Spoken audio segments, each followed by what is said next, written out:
Hi hello ನಮಸ್ಕಾರ, welcome back to Sakshi kitchens and vlogs. ಇದು ಸೋಮವಾರ ಸಂಜೆ ಲಾಗ್ ಆಗಿರುತ್ತೆ. ಹಾಗೆ ಇವತ್ತಿನ ಲಾಗಲ್ಲಿ ಒಂದು ಒಳ್ಳೆ ಈವ್ನಿಂಗ್ ಸ್ನ್ಯಾಕ್ಸ್ ರೆಸಿಪಿನೂ ಸಹ ಶೇರ್ ಮಾಡ್ತಾ ಇದ್ದೀನಿ. ಹಾಗಾಗಿ ವಿಡಿಯೋನ ಎಲ್ಲಿನೂ ಸಹ ಸ್ಕಿಪ್ ಮಾಡಿದ್ದೀನಿ, ಪೂರ್ತಿಯಾಗಿ ನೋಡಿ. ಇನ್ ಕೇಸ್ ಈ ವಿಡಿಯೋ ನಿಮಗೇನಾದರೂ ಇಷ್ಟ ಆದರೆ ಪ್ಲೀಸ್ ಲೈಕ್ ಮಾಡಿ, ಶೇರ್ ಮಾಡಿ, ಕಾಮೆಂಟ್ ಮಾಡಿ. ಹಾಗೆ ಇನ್ನೂ ಯಾರು ನನ್ನ ಚಾನಲ್ನ ಸಬ್ಸ್ಕ್ರೈಬ್ ಮಾಡಿಲ್ಲ ಪ್ಲೀಸ್ ಸಬ್ಸ್ಕ್ರೈಬ್ ಮಾಡ್ಕೊಂಡು ನೋಡಿ. ನಿಮ್ದೊಂದು ಸಬ್ಸ್ಕ್ರೈಬ್ ನನಗೆ ತುಂಬಾ ಇಂಪಾರ್ಟೆಂಟ್ ಆಗುತ್ತೆ.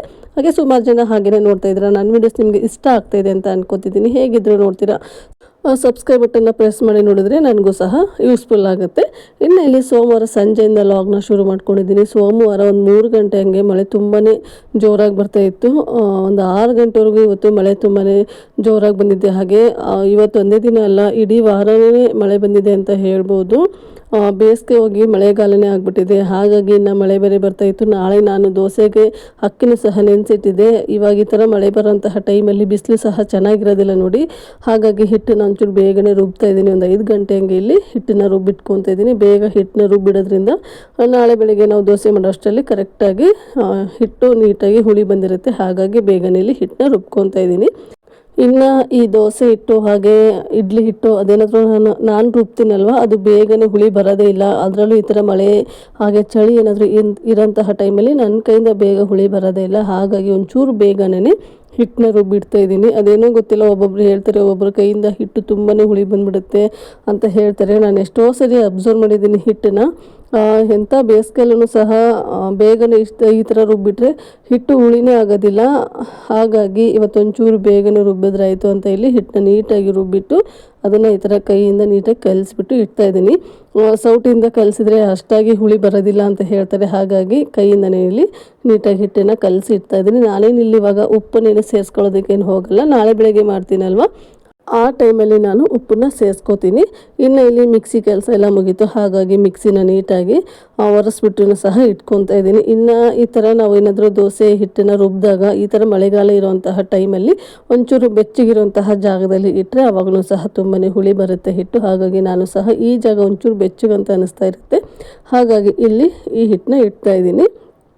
ಇನ್ನು ಹಾಗೆ ಇವಾಗ ಮಳೆ ಬೇರೆ ಬರ್ತಾ ಇತ್ತಲ್ವ, ಮಕ್ಕಳಿಗೂ ಸಹ ಏನಾದರೂ ಸ್ನ್ಯಾಕ್ಸ್ ಮಾಡಿಕೊಡಮ್ಮ ಅಂತ ಇದ್ದರು. ಮ್ಯಾಗಿ ಕೇಳ್ತಾಯಿದ್ರು. ನಾನು ಮ್ಯಾಗಿ ಬೇಡ, ಒಂದು ಸ್ವಲ್ಪ ರೈಸ್ ಇದೆ, ರೈಸಲ್ಲಿ ಏನಾದರೂ ಸ್ನ್ಯಾಕ್ಸ್ ಮಾಡ್ತೀನಿ ಅಂತ ಹೇಳಿದೆ ಅವರಿಗೆ. ಹಾಗಾಗಿ ಇಲ್ಲಿ ಸ್ನ್ಯಾಕ್ಸಿಗೆ ಏನು ಬೇಕು ನೋಡಿ ತರಕಾರಿ ಅದನ್ನೆಲ್ಲ ನೀಟಾಗಿ ಕಟ್ ಮಾಡಿ ಇಟ್ಕೊತಾ ಇದ್ದೀನಿ ಇಲ್ಲಿ.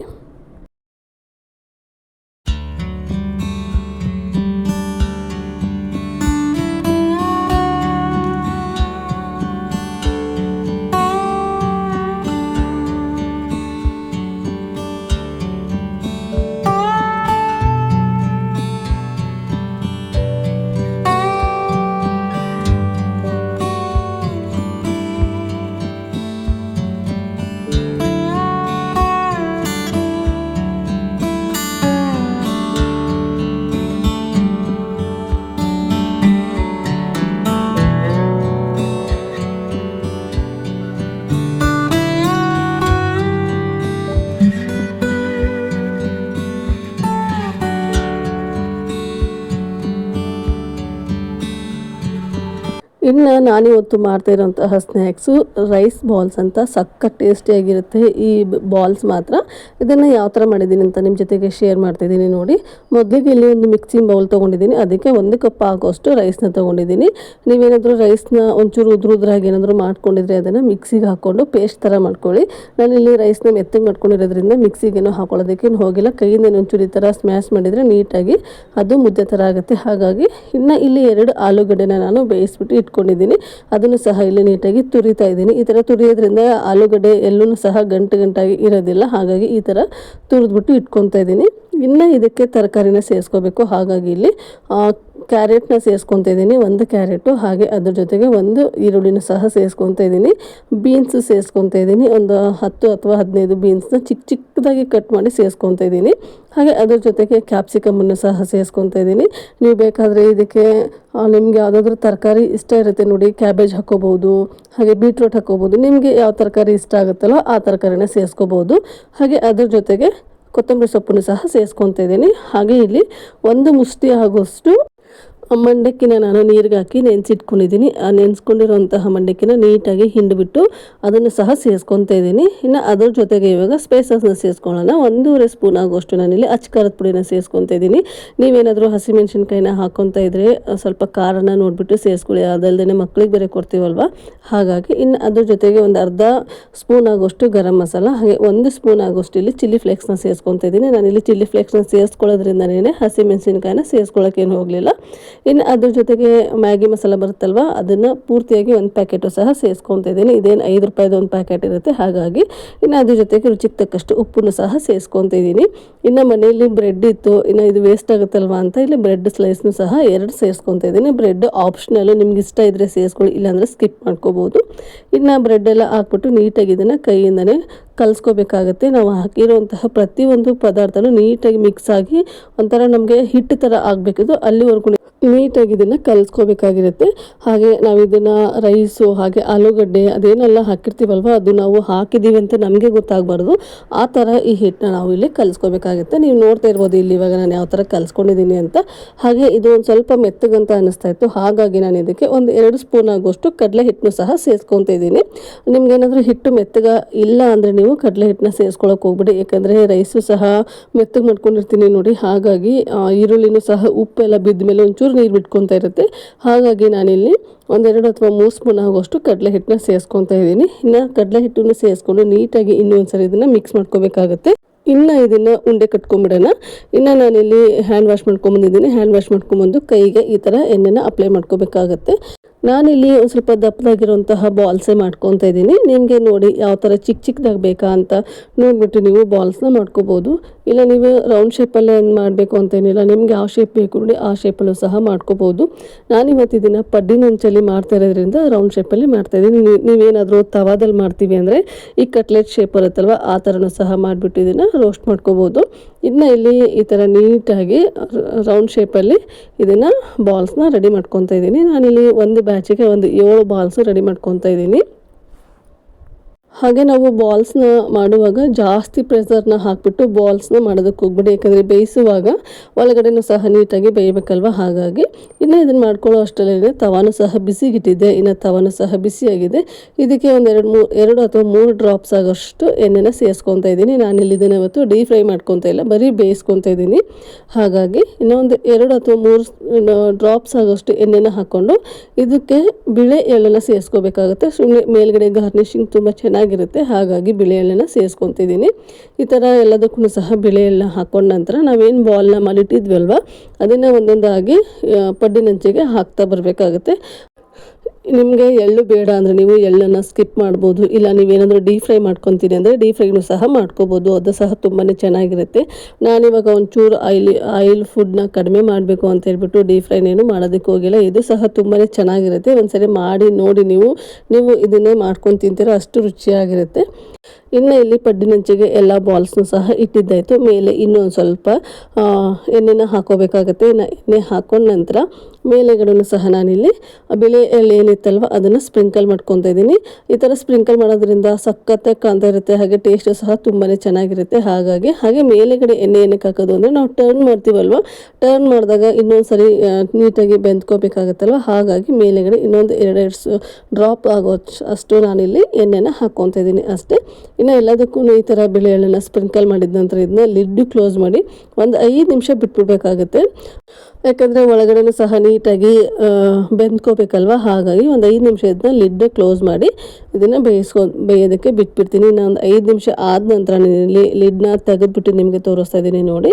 ಇನ್ನು ಕೆಳಗಡೆ ಪಾರ್ಟ್ ಏನಿರುತ್ತಲ್ವ ಅದು ನೀಟಾಗಿ ಇಲ್ಲಿ ಬೆಂದ್ಕೊಂಡಿರುತ್ತೆ. ಇನ್ನು ಮೇಲ್ಗಡೆ ಪಾರ್ಟ್ ಏನಿದೆ ಅಲ್ವ ಅದನ್ನು ಈ ಥರ ಟರ್ನ್ ಮಾಡಿ ಆ ಸೈಡು ಸಹ ನಾವು ಇದನ್ನು ಬೇಯಿಸ್ಕೋಬೇಕಾಗುತ್ತೆ.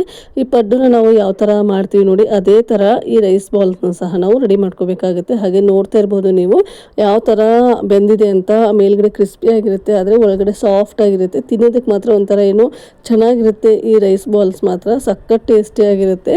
ಇನ್ನು ಎಲ್ಲ ಪಡ್ಡನ್ನು ನಾನು ಇದೇ ಥರನೇ ಟರ್ನ್ ಮಾಡಿ ಮತ್ತೆ ಬೇಯಿಸ್ಕೊತಾ ಇದ್ದೀನಿ. ಹಾಗೆ ಈ ಸರಿನೂ ಸಹ ನಾನು ಲಿಡ್ನ ಕ್ಲೋಸ್ ಮಾಡಿ ಬೇಯಿಸ್ಕೊತಾ ಇದ್ದೀನಿ. ಒಂದು 2 ರಿಂದ 3 ನಿಮಿಷ ಆದರೆ ಸಾಕು. ಸಾಕಾಗುತ್ತೆ, ಜಾಸ್ತಿ ಏನು ಬೇಯಿಸ್ಕೊಳ್ಳೋದು ಅವಶ್ಯಕತೆ ಇರಲ್ಲ. ಯಾಕಂದರೆ ಫಸ್ಟಿಗೆ ನಾವು ಜಾಸ್ತಿ ಟೈಮ್ ಕೊಟ್ಟಿರ್ತೀವಲ್ವ ಬೇಯೋದಕ್ಕೆ, ಇವಾಗೇನು ಜಾಸ್ತಿ ಟೈಮ್ ಏನು ಬೇಕಾಗೋದಿಲ್ಲ. ಹಾಗಾಗಿ ಇನ್ನು ಇಲ್ಲಿ ಮತ್ತೆ ನಾನು ಲಿಡ್ನ ಓಪನ್ ಮಾಡಿ ಮತ್ತೆ ಸೈಡ್ ಎಡ್ಜಸ್ ಏನಿರುತ್ತಲ್ವ ಅದನ್ನು ನೀಟಾಗಿ ಬೇಯಿಸ್ಕೋಬೇಕಾಗಿರುತ್ತೆ. ಹಾಗಾಗಿ ಈ ಥರ ನಾನು ಟರ್ನ್ ಮಾಡ್ಕೊತಾ ಇದ್ದೀನಿ. ಅಂದರೆ ಈ ರೈಸ್ ಬೌಲ್ ಇದೆ ಅಲ್ವಾ, ಮುಂದೆಗಡೆ ಹಾಗೆ ಹಿಂದೆಗಡೆ ನೀಟಾಗಿ ಬೆಂದಿರುತ್ತೆ, ಆದರೆ ಸೈಡಿಗೆ ಏನು ಬೆಂದಿರೋದಿಲ್ಲ. ಹಾಗಾಗಿ ಇದನ್ನು ಸಹ ನಾವು ಸೈಡಲ್ಲಿ ಈ ಥರ ಹಾಕ್ಬಿಟ್ಟು ನೀಟಾಗಿ ಬೇಯಿಸ್ಕೋಬೇಕಾಗತ್ತೆ. ಹಾಗೆ ಮಧ್ಯದಲ್ಲಿ ಏನು ಮೂರಿದೆ ಅಲ್ವಾ ಅದು ಮಾತ್ರ ಸಖತ್ತಾಗಿ ಬೆಂದಿತ್ತು, ಅದನ್ನು ಇವಾಗ ಫಸ್ಟಿಗೆ ತೆಗಿತಾ ಇದ್ದೀನಿ. ಇನ್ನು ಇದೇ ಥರನೇ ಎಲ್ಲ ಬಾಲ್ಸ್ ನಾನು ಫ್ರೈ ಮಾಡಿಕೊಂಡು ತೆಗಿತಾ ಇದ್ದೀನಿ. ಇನ್ನು ಇಲ್ಲಿ ಎಲ್ಲ ಬಾಲ್ಸ್ನು ಸಹ ನಾನು ತೆಗೆದಿದ್ದಾಯಿತು, ಮತ್ತು ಇನ್ನೊಂದು ಬ್ಯಾಚ್ ಸಹ ಆಗ್ತಾಯಿತ್ತು. ಹಾಗಾಗಿ ಇಲ್ಲಿ ಇನ್ನೊಂದು ಬ್ಯಾಚಿಗೂ ಸಹ ನಾನು ಅದೇ ಥರನೇ ಇಲ್ಲಿ ಬೇಯಿಸ್ಕೊಂಡು ಇಟ್ಕೊತಾ ಇದ್ದೀನಿ. ಇನ್ನು ನೋಡಿ ಸಖತ್ ಟೇಸ್ಟಿಯಾಗಿರುವಂತಹ ಈವ್ನಿಂಗ್ ಸ್ನ್ಯಾಕ್ಸ್ ಮಾತ್ರ ರೆಡಿನೇ ಆಗೋಯಿತು. ಸೂಪರ್ ಟೇಸ್ಟಿಯಾಗಿರುತ್ತೆ. ಮನೇಲಿ ಏನಾದರೂ ಬೆಳಗ್ಗೆ ಮಾಡಿರುವಂತಹ ಅನ್ನ ಏನಾದರೂ ಮಿಕ್ಕೊಂಡಿತ್ತು ಅಂದರೆ ಅದನ್ನು ಈ ಥರ ನಾವು ಖರ್ಚು ಮಾಡಬೇಕಾಗುತ್ತೆ. ಹಾಗೆ ಪದೇ ಪದೇ ಉಳಿದಿರುವಂತಹ ಅನ್ನ ತಿನ್ನೋದಕ್ಕೆ ನಮಗೂ ಸಹ ಬೇಜಾರಾಗ್ತಾ ಇರುತ್ತಲ್ವ, ಆವಾಗ ಈ ಥರ ನಾವು ಸ್ನ್ಯಾಕ್ಸ್ನ ಮಾಡಿಕೊಟ್ರೆ ಮಕ್ಕಳಿಗೂ ಸಹ ತುಂಬಾ ಇಷ್ಟ ಆಗುತ್ತೆ. ಹಾಗೆ ಅವರಿಗೇನೋ ಒಂಥರ ವೆರೈಟಿ ಸ್ನ್ಯಾಕ್ಸ್ನ ತಿಂದ್ವಿ ಅಂತ ಅವರಿಗೂ ಸಹ ತುಂಬಾ ಖುಷಿಯಾಗುತ್ತೆ. ಹಾಗೆ ನೀವು ನೋಡ್ತಾ ಇರ್ಬೋದು, ಇಲ್ಲಿ ನಾನು ನಿಮಗೆ ಒಂದು ಓಪನ್ ಮಾಡಿ ತೋರಿಸ್ತಾ ಇದ್ದೀನಿ.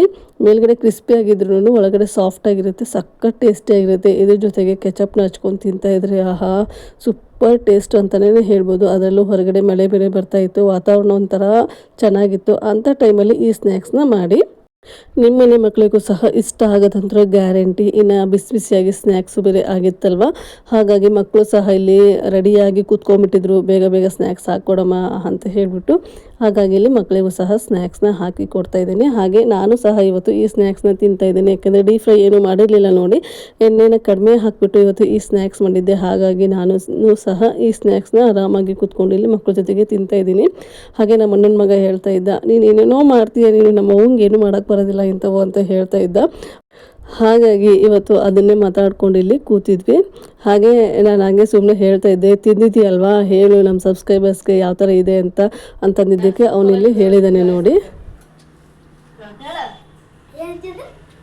ಸ್ನ್ಯಾಕ್ಸ್ ಎಲ್ಲರೂ ಹೇಳ್ತೀನಿ ಕೇಳ್ರು, ಇಲ್ಲಿ ನಮ್ಮ ಅತ್ತೆ ಮಾಡಿದ್ದು ಸ್ನ್ಯಾಕ್ಸ್ ಚೆನ್ನಾಗಿದೆ ಅಂತ ಹೇಳ್ತೀನಿ. ಕಮೆಂಟ್ ಮಾಡಿರಿ, ಶೇರ್ ಮಾಡಿರಿ, ಲೈಕ್ ಮಾಡಿರಿ, ಸಬ್ಸ್ಕ್ರೈಬ್ ಮಾಡಿರಿ.